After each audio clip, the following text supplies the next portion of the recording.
Salut, bienvenue sur cette chaîne, bienvenue sur DT Consulting en Finance. Moi, c'est William Tapuka. Ici, nous vous parlons de performance et de professionnalisme dans le métier de gestion parce que nous sommes convaincus que c'est grâce à cela que nous pouvons faire une carrière entrepreneuriale et professionnelle d'exception. Si vous aussi vous voulez faire partie de cette belle aventure, vous n'avez qu'un seul pas à faire. Abonnez-vous à la chaîne et surtout activez les cloches de notification. Il était normal, après avoir vu dans une vidéo précédente ou après avoir parlé dans une vidéo précédente de la notion de normalisation en termes de comptabilité, que nous essayons de débattre aussi sur la notion de logique comptable.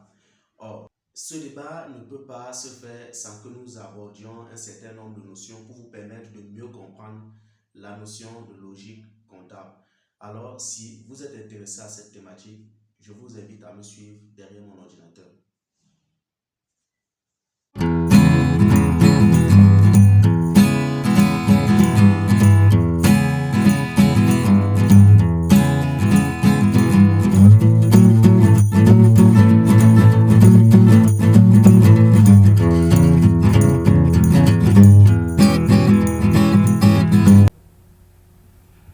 Rendu donc derrière notre ordinateur, nous allons parler de la logique comptable comme annoncé à l'entame de jeu de notre vidéo.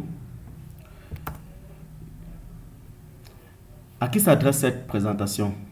Cet extrait s'adresse à tous les débutants dans le métier de comptable, tout étudiant dans les filières de gestion, toute personne curieuse en matière de comptabilité et de gestion, tout chef et dirigeant d'entreprise désirant affûter ses connaissances en matière de logique comptable, mais aussi tout professionnel du métier ayant besoin d'un rappel mémoire.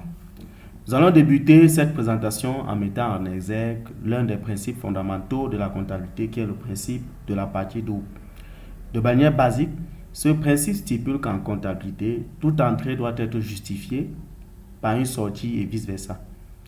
Il faut toujours justifier la partie par une contrepartie. Ceci étant, il serait légitime de dire que le total des entrées doit être égal au total des sorties. Techniquement parlant, dans un raisonnement comptable, on utilisera les notions de débit et de crédit. Débit, nous devons simplement retenir que débit signifie l'entrée d'un élément, notamment un flux, dans l'entreprise ou dans le patrimoine de l'entreprise. La notion de crédit, quant à elle, renvoie à la sortie d'un élément, notamment un flux, dans l'entreprise ou dans le patrimoine de l'entreprise. Ceci nous amenant à dire que le principe de la partie double stipule en réalité que, ou alors stipule techniquement qu'en comptabilité, pour une opération donnée, une écriture de débit correspond à une écriture de crédit. La notion de flux. En comptabilité, nous avons principalement deux types de flux. Le flux physique et le flux monétaire ou financier. Le flux physique renvoie à l'entrée ou à la sortie d'un bien ou d'un service. Le flux monétaire s'appesantit sur la notion de paiement. En d'autres termes, comment s'effectue le paiement? En espèces, par chèque, par virement et bien d'autres. Relevons aussi que la transaction peut se faire avec paiement à une date ultérieure, d'où la nécessité des termes flux de créances pour un client, flux de dette pour un fournisseur. En guise d'exemple concernant la notion de flux, le 20 novembre de l'année N, l'entreprise X a acheté des marchandises pour une valeur de 2000 unités monétaires, avec règlement au comptant par virement bancaire. Donc, pour cet exemple précis, le flux entrant, qui est le flux physique, est la marchandise, 2000 unités monétaires. Et comme nous l'avons vu précédemment, pour ce qui est des débits et des crédits, ce flux entrant, qui est le flux physique, est un débit. Le flux sortant, qui est le flux monétaire, se trouve au niveau de la banque pour une valeur de 2000 unités monétaires. Et ce flux sortant est un crédit, s'il faut se référer un peu plus haut à ce que nous avons vu précédemment en matière de débit et de crédit. Et pour votre exercice, nous vous donnons deux autres exemples dont vous pouvez générer les flux entrants et flux sortants pour vous rassurer que vous avez compris la notion de flux. Nous allons donc dire que En comptabilité, on parlera pour toute écriture ou tout enregistrement comptable de débit et de crédit. Pas de flux, mais plutôt de débit et de crédit. Les notions d'emploi et de ressources, qui sont des notions très utilisées en matière comptable. Nous allons commencer par les ressources. Le terme ressources désigne la mise en valeur d'un capital naturel, ressources minérales, ressources énergétiques, ressources forestières ou alors matérielles, les machines, et immatérielles exploitées par une entité à un moment donné dans le but de créer des richesses. En d'autres termes, ce sont les biens et les moyens matériels et immatériels que l'entreprise possède ou qu'elle est capable de mobiliser. En général, on distingue quatre principaux types de ressources. Les ressources humaines, notamment le personnel, les ressources matérielles, les moyens de production, les ressources immatérielles, brevets d'invention, les marques, les logiciels, les ressources financières, le capital par exemple. En termes d'emploi, nous allons tout simplement dire l'emploi de l'élément financier ou obtenu au travers des ressources. Le journal. En général, la comptabilité commence par le journal. Chaque opération de l'entreprise commence par une écriture dans ce document, notamment dans ce document appelé journal notamment. Ainsi, pour pouvoir réaliser ce journal, il est important de se munir d'un document très important appelé plan de compte se trouvant dans le plan comptable. Comme élucidé dans une de nos vidéos, le plan comptable et la comptabilité d'une entité dépendra du normalisateur. Notre analyse portera ici sur le normalisateur de l'Afrique subsaharienne qui est l'OHADA, entendez par là Organisation pour l'harmonisation du droit des affaires en Afrique, concernant 17 pays qui sont le Togo, la Côte d'Ivoire, le Cameroun, la Centrafrique et bien d'autres. En réalité, les écritures comptables constatent les mouvements des comptes issus du plan comptable par les termes débit et crédit. De manière logique, voilà comment se présente une écriture comptable. Et pour mieux lire ce schéma que vous avez devant l'écran, il faut le lire de façon linéaire. Numéro de compte, date, débit et crédit. Cette multiplication de X que vous voyez à l'écran représente le numéro de compte qui va suivre l'écriture en pointillé sur la même ligne, dont serait inscrit le montant en débit. Cette ligne débutant par une multiplication de Y représente le numéro de compte du compte qui serait inscrit sur la même ligne et dont le montant serait inscrit au crédit. Et en dessous, on inscrit le libellé de l'opération. Donc, de manière générale, voilà comment se présente une écriture comptable.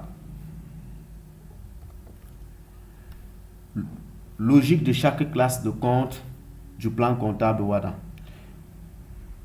Le plan comptable de WADA révisé en 2020 est un recueil de 9 classes de comptes, dont la première classe est la classe des ressources durables, contenant le capital social, les réserves et les emprunts. Vous pouvez voir le détail ci-dessus, comme il s'affiche à votre écran. Et il faut dire que pour cette classe des ressources durables, les soldes diminuent au débit et augmentent au crédit. En réalité, c'est une classe d'emploi qui sert à obtenir une ressource. En guise d'exemple, M. Diallo affecte des fonds à la création de son entreprise d'une valeur de 500 000 unités monétaires en date du 25 juillet 2023. Comme écriture comptable, pour cet exemple, nous avons la date, nous avons les mentions débit-crédit. Cette multiplication de X représente le numéro de compte de la banque dont nous n'avons pas encore vu jusqu'ici, pour une valeur de 500 unités monétaires. La deuxième écriture de manière linéaire représente le capital, logé au crédit pour une valeur de 500 000 unités monétaires. Et en termes de libellé de l'écriture, nous avons création de l'entreprise. Pour mieux comprendre pourquoi est-ce qu'on loge le numéro de compte banque au débit et pourquoi le numéro de compte capital au crédit, référez-vous de manière plus haut à la notion de débit et de crédit. Flux entrant, flux sortant. La deuxième classe est celle des actifs immobilisés. Une immobilisation est un actif que possède l'entreprise sur une durée de plus d'un exercice comptable et qui n'est pas destiné à la revente. En réalité, c'est la classe où sont logés les terrains, les bâtiments, les immobilisations corporelles, le matériel de l'entreprise, les titres de participation. En ce qui concerne cette classe, le solde très souvent augmente au débit et diminue au crédit. C'est une classe de ressources. Exemple pour cette classe. Le 20 août 2023, l'entreprise décide d'acheter du matériel informatique pour une valeur de 100 000 unités monétaires par virement bancaire. Comme écriture comptable, nous aurons cette écriture que vous voyez devant votre écran. Nous avons la classe de matériel qui est 21, qui serait logé au débit pour un montant de 100 000. Et la classe et le compte banque qui serait logé au crédit pour un montant de 100 000 francs. En termes de libellé de l'écriture, nous avons achat du matériel informatique.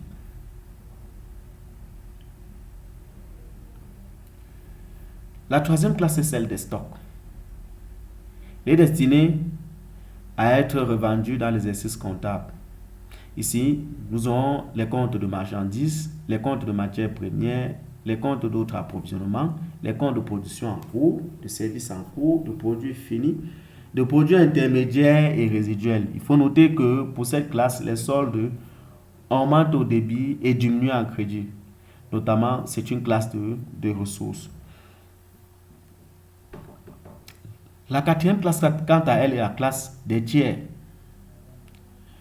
C'est la classe qui concerne les comptes de fournisseurs et comptes rattachés, des clients, des comptes de personnel, des comptes d'organismes internationaux et bien d'autres, comme il est affiché devant votre écran. Pour cette classe, les soldes en termes de créances augmentent au début et diminuent au crédit. Mais en termes de dette, diminuent au débit et augmentent au crédit. Comme exemple,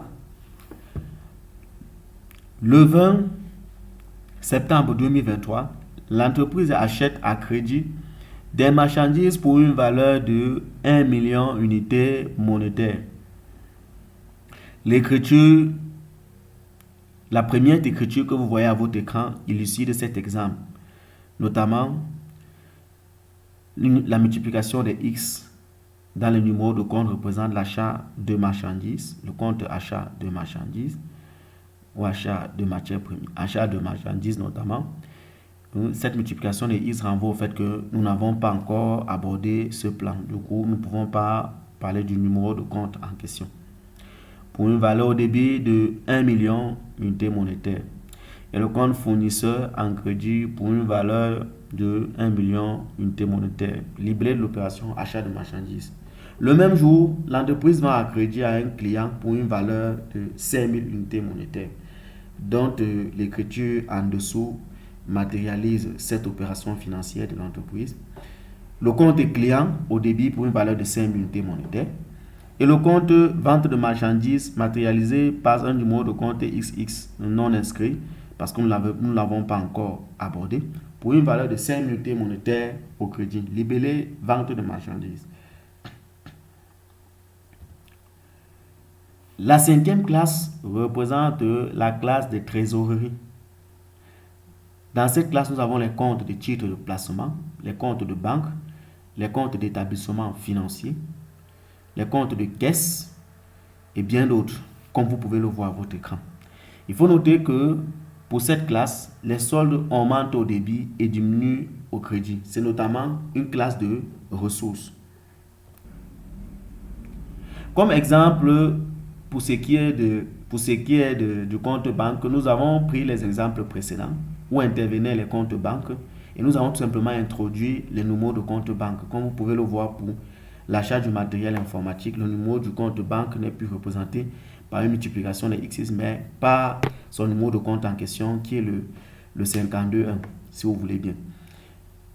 Même scénario pour l'exemple concernant M. Diallo qui avait affecté des fonds à la création de son entreprise pour une valeur de 5 000 unités monétaires. Là, le compte bancaire a été remplacé par son numéro de compte idéal. Les comptes de la classe 1 à 5 sont les comptes de bilan.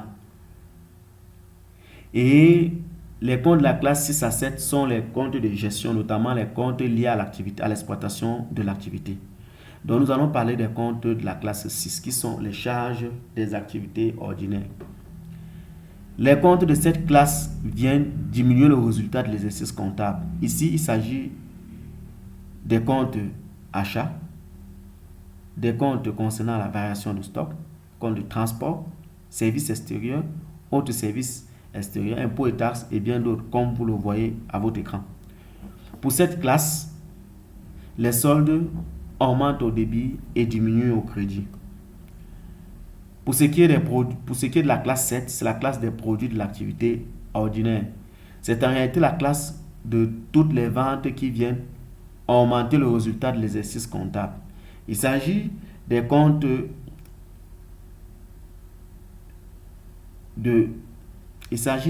vente, de subvention, de production immobilière, de variation de stock, de reprise de charges pour dépréciation et provisions et bien d'autres, comme vous le voyez encore une fois de plus à votre écran. Pour cette classe, les soldes diminuent au débit et augmentent au crédit. Comme exemple, nous avons repris les exemples précédents où étaient mentionnés l'achat et la vente de marchandises. Nous avons tout simplement remplacé le numéro de compte achat de marchandises par son numéro de compte idéal et le numéro de compte vente de marchandises par son numéro de compte idéal qui est le 701, en termes d'achat qui est le 601, comme nous le refait notre plan comptable pour la classe 6 et 7. La classe 8, quant à elle, renvoie aux produits et charges hors activité ordinaire. Pour mieux élucider cette classe, il faut noter que les comptes 8 suivis d'un chiffre impair représentent les charges hors activité ordinaire, alors que les comptes de la classe 8 suivis d'un chiffre pair représentent les comptes de produits hors activité ordinaire. Qui dit toute activité, qui dit charge et produit hors activité ordinaire, dit tout charge ou tout produit qui n'est pas directement rattaché à l'activité de l'entreprise. Nous pouvons prendre pour exemple les subventions, par exemple, subventions de l'État reçues par une entité ou une entreprise. Ce sont des produits hors activité ordinaire. Et en définitive, les comptes de la classe 9 qui sont les comptes des engagements hors bilan et comptes de la comptabilité analytique de gestion. Donc ces comptes concernent en grande masse la comptabilité analytique. En définitive, la logique comptable dépend d'un référentiel comptable qui définit les postulats, principes et manières de faire du métier dans une région ou dans un pays donné. Rendu donc à la fin de notre extrait, nous vous invitons à nous mentionner dans les commentaires vos différentes difficultés afin que nous puissions mieux élucider pour toute la communauté. Surtout, partagez massivement la vidéo à ceux qui en ont besoin.